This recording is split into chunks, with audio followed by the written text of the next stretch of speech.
Hello, welcome back to my YouTube channel. ഇന്ന് നമ്മൾ ചന്ന മസാല റെസിപ്പിയാണ് ചെയ്യാൻ പോകുന്നത്. വളരെ ഈസി ആയൊരു റെസിപ്പി കൂടിയാണ്. ആദ്യൊരു പാൻ എടുക്കുക, അതിലേക്ക് കുറച്ച് എണ്ണ ഇട്ട് കൊടുക്കുക. എണ്ണ നല്ല ചൂടായി വരുമ്പോൾ ഗരം മസാല ഇട്ട് കൊടുക്കുക.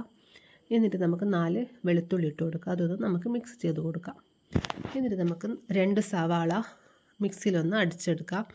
ഓണിയൻ പേസ്റ്റ് അതൊന്ന് ആഡ് ചെയ്ത് കൊടുക്കുന്നുണ്ട്. അതിൻ്റെ പച്ചമണം പോകുന്നവരെ ഒന്ന് ഫ്രൈ ചെയ്ത് കൊടുക്കുക. 2 ടൊമാറ്റോ എടുത്തിട്ടുണ്ട്. അതിൻ്റെ പേസ്റ്റ് നമുക്കിതിലേക്ക് ആഡ് ചെയ്ത് കൊടുക്കാം. മിക്സിയിൽ അടിച്ചതാണ്. അത് നമുക്ക് ഒന്ന് മിക്സ് ചെയ്ത് കൊടുക്കാം. അതിൻ്റെ പച്ചമണം പോകുന്നവരെ ഒന്ന് മിക്സ് ചെയ്യാം. ഇനി നമുക്കിതിലേക്ക് മസാലപ്പൊടി ആഡ് ചെയ്യാം.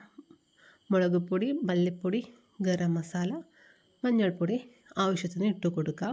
എന്നിട്ട് നമുക്ക് നല്ല രീതിയിലൊന്ന് മിക്സ് ചെയ്ത് കൊടുക്കാം. ആ പച്ചമണം പോകുന്നവരെ നല്ല രീതിയിലൊന്ന് മിക്സ് ചെയ്ത് കൊടുക്കാം.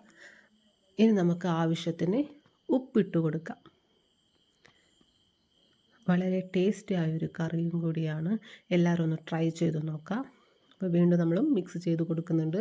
ഇനി നമുക്കിതിൻ്റെ മെയിനായ കടല ആഡ് ചെയ്ത് കൊടുക്കാം.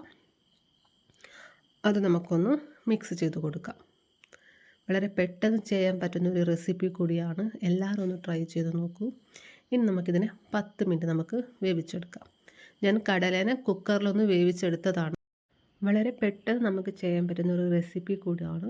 ഇനി നമുക്കിതിലേക്ക് കസ്തൂരി മേത്തിയും കറി ലീവ്സ് ഇട്ട് കൊടുക്കാം. ഇനി നമുക്ക് അതിനൊന്ന് മിക്സ് ചെയ്ത് കൊടുക്കാം.